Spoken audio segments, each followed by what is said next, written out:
Bapak Ibu, kembali mengucapkan selamat sore dan salam. Hari ini kami bersama Pak Yanto dan Bu Yayu tengah ada di keluarga Ibu Sri Watilah Bu Wanti Jatikalen dalam rangka perkunjungan sekaligus membangun ibadat keluarga. Bapak Ibu yang dikasihi Tuhan, tidak menjadi penghalang bagi kita untuk selalu bersekutu walaupun tidak bisa satu tempat. Maka mari persekutuan ini kita bangun dengan pengakuan yang demikian. Bapak Ibu kami undang untuk berdiri. Kita siapkan Kidung Jemaat nomor 249.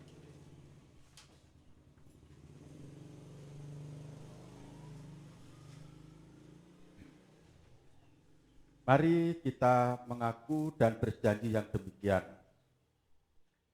Ibadah keluarga di GKJW Jemaat Kertosono bersama keluarga Ibu Sri Watilah hari ini kami lakukan hanya kepada Tuhan Allah Bapa yang Maha Kuasa, Pencipta langit dan bumi. Kasih, karunia, dan damai sejahtera Allah Bapa di dalam Tuhan Yesus Kristus senantiasa ada pada kita semua. Amin. Mari kita nyanyikan Kidung Jemaat nomor 249, bait yang pertama dan 3. Serikat persaudaraan dan seterusnya. Serikat persaudaraan, berdirilah teguh, sempurnakan persatuan di dalam Tuhanmu. Bersama-sama majulah, dikuatkan iman, berdamai bersejahtera dengan pengasihan. 3. Dan masing-masing kamu pun diberi anugerah supaya kamu bertekun dan rajin bekerja.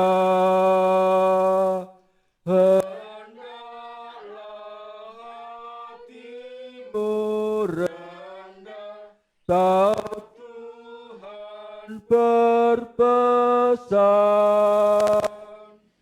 jemaat menurut firman-Nya berkasih-kasihan. Dipersilahkan duduk.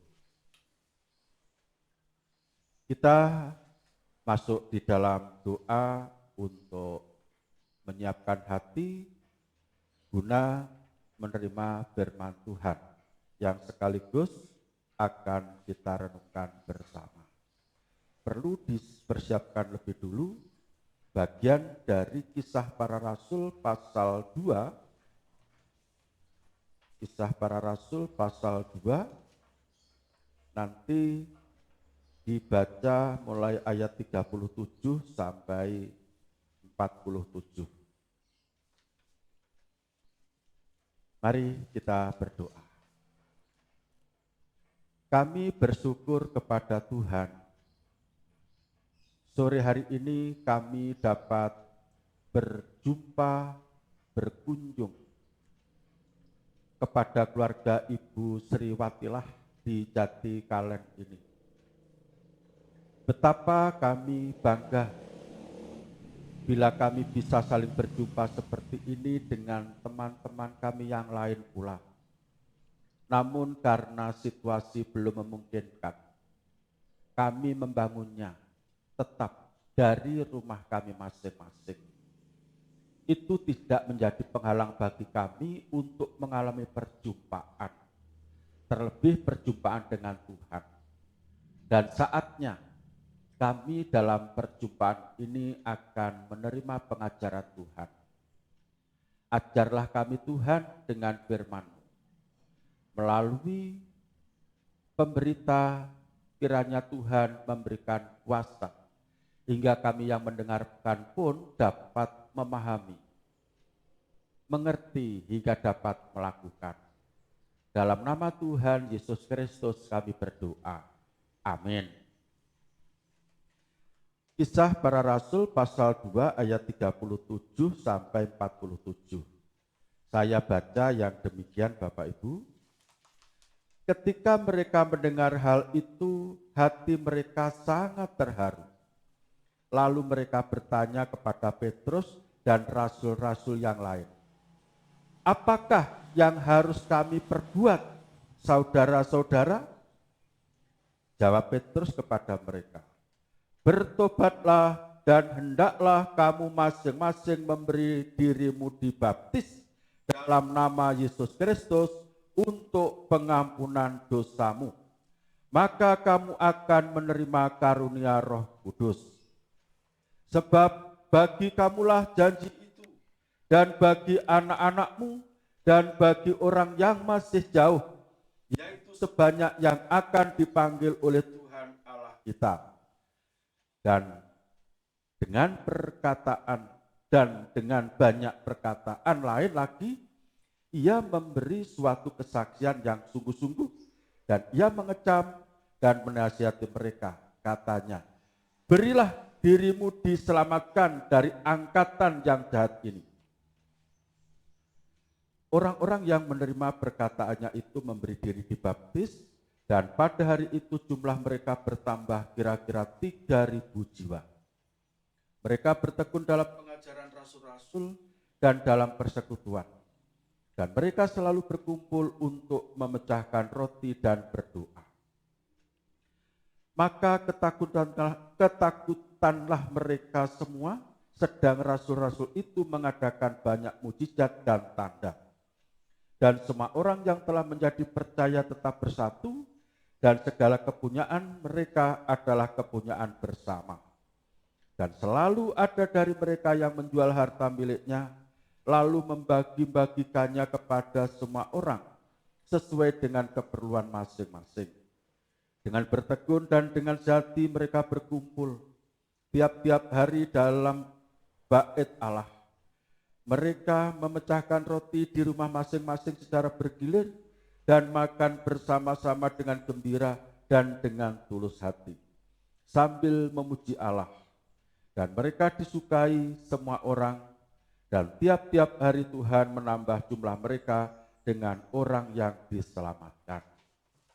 Demikian Bapak Ibu yang berbahagia, tentunya kita semua yang setia mendengarkan firman Tuhan ini, mau merenungkan dan menyatakannya dalam kehidupan sehari-hari. Amin. Bapak Ibu, saya baca ulang. Ayat 42b dan bagian 46a yang demikian. Dan mereka selalu berkumpul untuk memecahkan roti dan berdoa. Dengan bertekun dan dengan sehati mereka berkumpul tiap-tiap hari dalam bait Allah. Mereka memecahkan roti di rumah masing-masing secara bergilir dan makan bersama-sama dengan gembira dan dengan tulus hati. Ibu bapak yang dikasih Tuhan, ini mengingatkan kita sekaligus pada dua peristiwa yang langsung diperbuat oleh Tuhan Yesus. Tuhan Yesus memecah-mecah roti.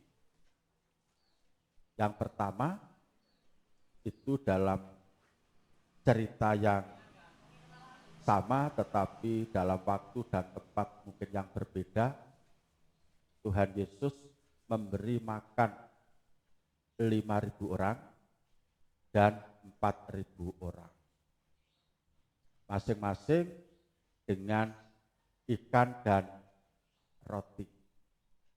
Roti diambil, menengadah ke langit, memohon kepada Tuhan, memintakan berkat. Lalu dipecah-pecah dan dibagikan kepada orang banyak, 5.000 dan 4.000 orang. Yang kedua, peristiwa memecah-mecah roti ini mengingatkan pada perjamuan malam sebelum Tuhan Yesus sengsara dan mati di kayu salib.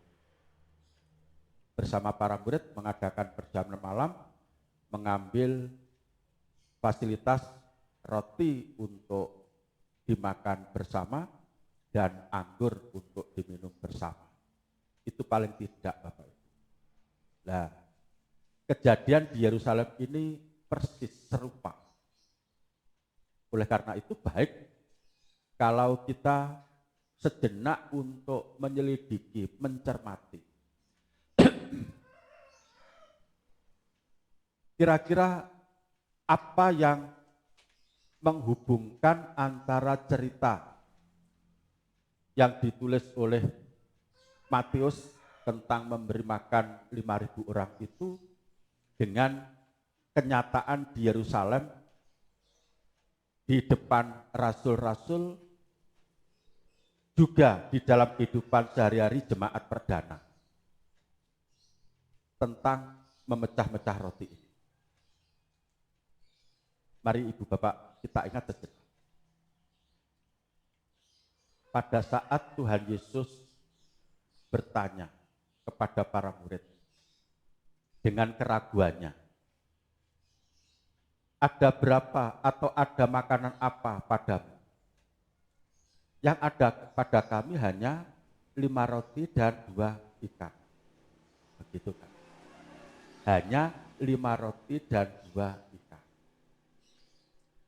Itu kalau murid-muridnya di situ mungkin hanya ada Petrus, Yakobus, Yohanes yang biasa ikut kan itu. Loh, tapi kalau jumlah murid waktu itu 12 masih ikut semua, untuk murid saja tidak mungkin, harus satu-satu. Karena hanya 5 roti, 5 dibagi 12, tambah 1 untuk Tuhan Yesus 13. 2 ikan juga demikian. Ya kan? Nah. Atau di kisah lain disebutkan bahwa roti dan ikan itu bukan ada pada para murid, tetapi ada sebagian anak-anak yang ikut itu membawa makanan. Ternyata Bapak Ibu, dengan trik Tuhan Yesus memerintahkan untuk duduk. Di kisah yang lain, duduknya itu ditata bergerombol. Bagian kecil-kecil begitu. Kelompok Ibu Sriwati lah, ini ada Mbak Bero sekeluarga, Mas Faris sekeluarga, ngumpuk di sini. Kelompoknya Bu Yayu, ini ada Bu Yayu, ada Mas Kresna di sini. Kelompoknya Pak Yanto, Pak Ari di sini. Nah, setelah itu Bapak Ibu, mujizat yang kita lihat betapa luar biasa kejadian saat itu.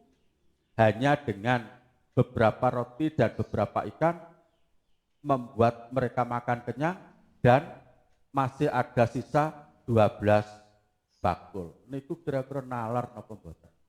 Apa kira-kira Gusti Yesus iki nganekne sulapan? Bukankah masih ada kemungkinan besar orang-orang yang mengikuti Tuhan Yesus itu juga bawa makanan? Tetapi makanan itu tidak ditunjukkan. Sebab masing-masing punya pikiran, tidak mungkin saya nanti mengikuti Tuhan Yesus kayak kita ini mau pergi ke tempat rekreasi yang tempatnya itu di pegunungan atau mungkin di tempat yang tidak ada penjual makanan. Sehingga pikiran kita hanya ini bekal adalah untuk kami keluarga. Wis gak gagas liyane.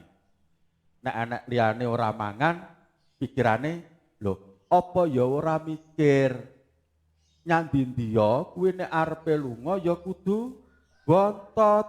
Aja jagakne kancane ngono kuwi iki kanca ki ya butuh nyukupi brayate dhewe-dhewe. Demikian Bapak. Sehingga ketika Tuhan Yesus bertanya berapa ada padamu, para murid menunjukkan kekurangannya.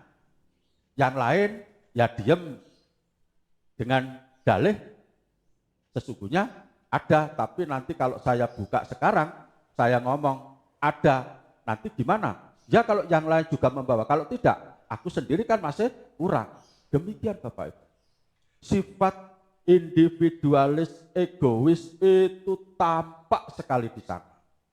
Tetapi dengan cara Tuhan Yesus membagi kelompok-kelompoknya, menurut kerabat mungkin waktu itu. Saura-urane ya kenalan Pak Yanto ya.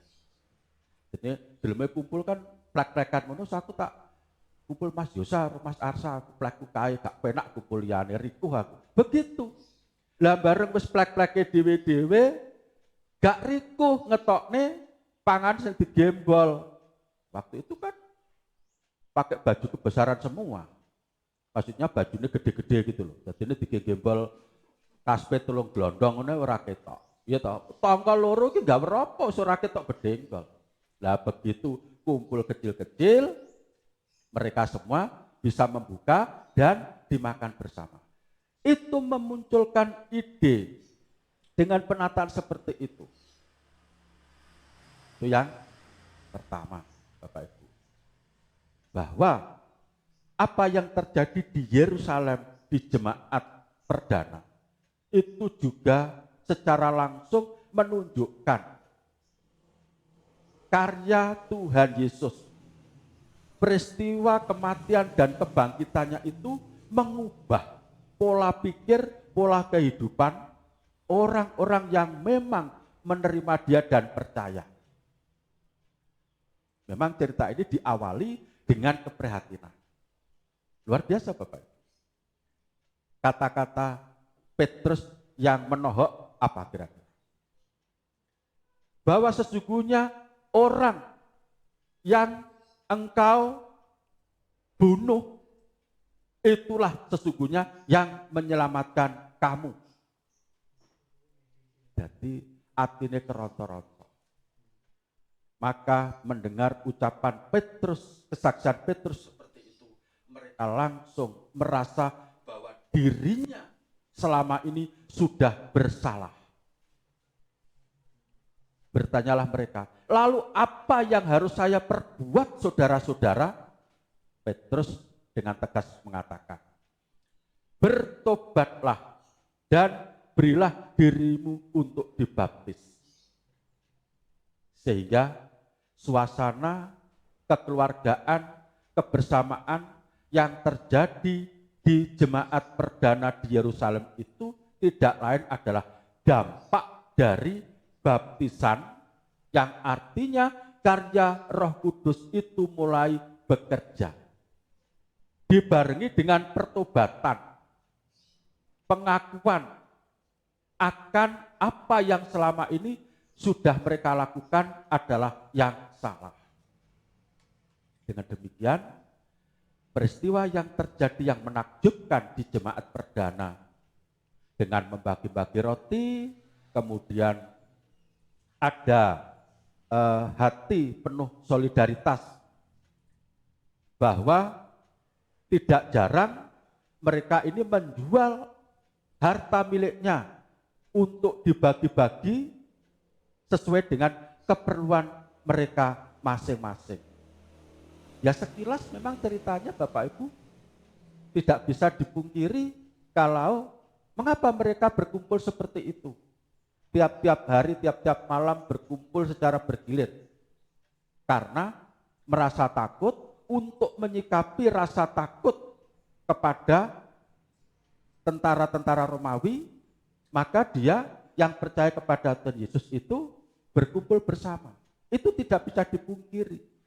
Tetapi di sisi yang lain, Bapak Ibu, ada pesan yang juga penting untuk kita renungkan. Bahwa mereka membagi-bagikan roti, menjual harta bendanya, memberikan persembahannya macam-macam, itu bukan hanya semata-mata untuk menyikapi rasa takut. Tidak lain adalah karya Roh Kudus, kuasa kematian dan kebangkitan Kristus secara langsung sudah bekerja di dalam diri mereka yang percaya. Sehingga sesuai dengan tema kita pada bulan-bulan ini yang mengatakan hidup menurut jalan yang ditunjukkan Tuhan. Itu sesungguhnya bukan hanya sekedar pilihan umat yang percaya, tetapi itu juga sekaligus sebagai tanda Allah ini berkenan terus untuk membimbing. Supaya di dalam kehidupan orang percaya itu selalu mengalami perubahan. Yang dulu hanya egois, individualis, setelah percaya kepada Tuhan Yesus, maka mereka tidak lagi egois, tetapi bisa melihat, bisa lebih peduli pada orang lain. Yang kedua, kalau dulu tidak mau tahu, ini adalah milikku sendiri, hasil kerja kerasku sendiri, tidak ada solidaritas. Tetapi ketika menerima Yesus dan percaya, dibaptis dan bertobat, mereka mengalami perubahan lebih solid terhadap orang yang berkebutuhan. Semua itu Bapak Ibu sebagai tanda bahwa Tuhan ini tidak berhenti untuk berkarya. Membimbing, memimpin, agar di jalan Tuhan ini kehidupan manusia ini bisa diisi dengan kesadaran sebagai berikut. Hidup tidak bisa jauh dari sesama, maka mesti selalu memperhatikan kebersamaan. Kuasa Roh Kudus, kuasa kematian dan kebangkitan Yesus Kristus memampukan umat percaya ini untuk selalu memperhatikan hidup dalam kebersamaan. Yang kedua, pertobatan itu tidak melihat orang lain, tetapi diri sendiri. Biasanya non jauh. Apa mana? Bu Sri, dengan kudu ngakoni salah loh. Jawabnya mergo salah iku kacane. Lah sing niku kok tobat, Pak. Lah sing niku malah luwih nemen, Pak. Kok namung kula tok?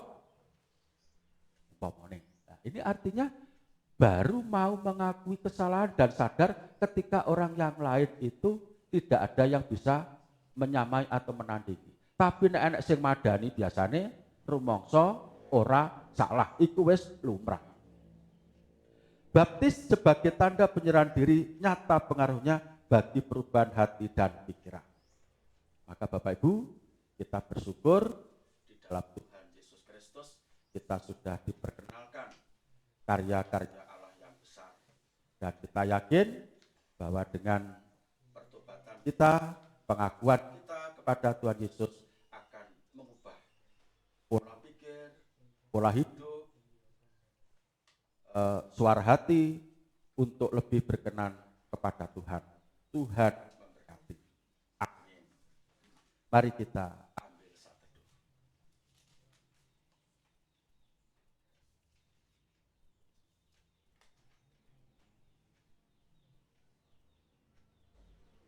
terima kasih Tuhan untuk firman-Mu hari ini. Amin. Kita sambut bersama-sama dengan menyanyikan Kidung Jemaat nomor 433. Bait yang pertama sampai 3 sekaligus kita menghimpun persembahan 433 bait pertama sampai 3. Aku suka membagi pada orang tak punya agar Tuhan dipuji tiap orang di dunia, dan seterusnya. Aku suka membagi pada orang tak punya agar Tuhan dipuji tiap orang di dunia. Pun kepada Tuhanku ku beri persembahan tangan kiri, tak tahu apa laku yang kanan. Janda miskin pun layak persembahan, syukurnya memberi lebih banyak daripada yang kaya. Kita masuk dalam doa sapaan. Kembali Tuhan, kami datang kepadamu dengan penuh syukur. Tuhan sudah berkenan mengajar kami, menguatkan kami, meneguhkan kami semua, bahwa Engkau senantiasa membimbing kami umat-Mu untuk bisa selalu berjalan di jalan Tuhan, sehingga kami pun dapat mengalami perubahan waktu demi waktu untuk semakin selaras dengan kehendak Tuhan sendiri. Kami menjadi peka dan penuh empati kepada sesama. Kami penuh dengan solidaritas yang tinggi. Kami pun akan selalu mampu untuk merubah perilaku yang lebih baik hari demi hari. Terima kasih atas firman-Mu hari ini. Selanjutnya kami bawa persembahan. Apa yang dapat kami bawa kepada Tuhan, walaupun kecil dan sedikit ini, kiranya tetap menjadikan tanda ucapan syukur kami dan berkenan di hati Tuhan. Tuhan, kami berdoa untuk keluarga Ibu Sri Watilah. Di tempat ini beliau sebagai warga Marento, jauh dari komunitas induk di Kertosono. Tolong Tuhan, keberadaan di sini tidak menjadikan beliau ini merasa sendirian, tetapi tetap merasakan dan mengakui Tuhan selalu ada dan dekat. Kami pun warga kita di Jemaat Kertosono yang lain juga selalu berdoa untuk saudara kami ini setiap waktu. Maka hari ini Tuhan berkenankan kami menyerahkan kepada-Mu sepenuhnya kondisi keluarga Ibu Sri Watilah, mulai dari keluarga Pak Ferry, keluarga Bu Vero, keluarga anak-anak dan cucu yang lain, baik yang ada di luar Jawa maupun luar kota. Tolong Tuhan dimanapun mereka berada, senantiasa ada di dalam perlindungan Tuhan. Kami berdoa juga Tuhan, untuk saudara-saudara kami yang saat ini masih bergumul dengan penyakit yang belum dapat ditangani dengan sempurna. Seperti Bapak Agus Julianto, Bapak Pujarso, Bapak Danar Wahyudi, Ibu Kartini Suwoyo, Bapak Slamet Yakub, Ibu Eti Panto, Ibu Tutik Nono, juga Mbak Reni, dan mungkin masih ada lagi saudara yang lain yang kami tidak bisa mengingat. Tolong Tuhan berikan mereka kekuatan, kesabaran menanti pertolongan Tuhan yang sempurna. Sementara bila ada yang punya pergumulan pribadi dan tidak mungkin untuk kami ungkapkan, Tuhan mengetahui segalanya. Kami percaya Tuhan berkenan memberkati. Terima kasih Tuhan. Ibadat perkunjungan hendak kami akhiri, kami pun akan segera berkumpul kembali bersama keluarga kami masing-masing. Tetap di rumah kami masing-masing, Tuhan berkenan memberkati. Di dalam nama-Mu Tuhan kami Yesus Kristus, kami berdoa dan senantiasa mengucap syukur. Amin. Kami undang Bapak Ibu berdiri, kita akan tutup dengan menyanyi Hitung Jemaat nomor 379, bait yang pertama dan 7. 379, bait yang pertama dan 7.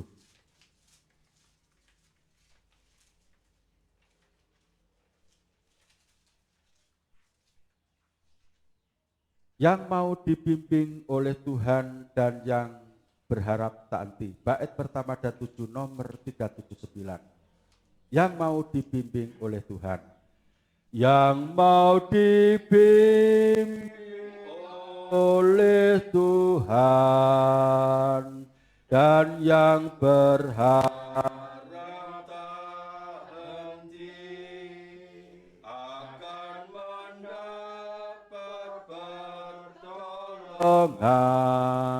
bahkan di saat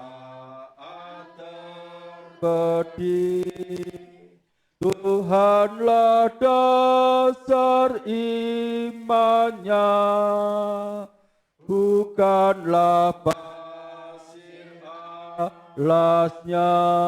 7.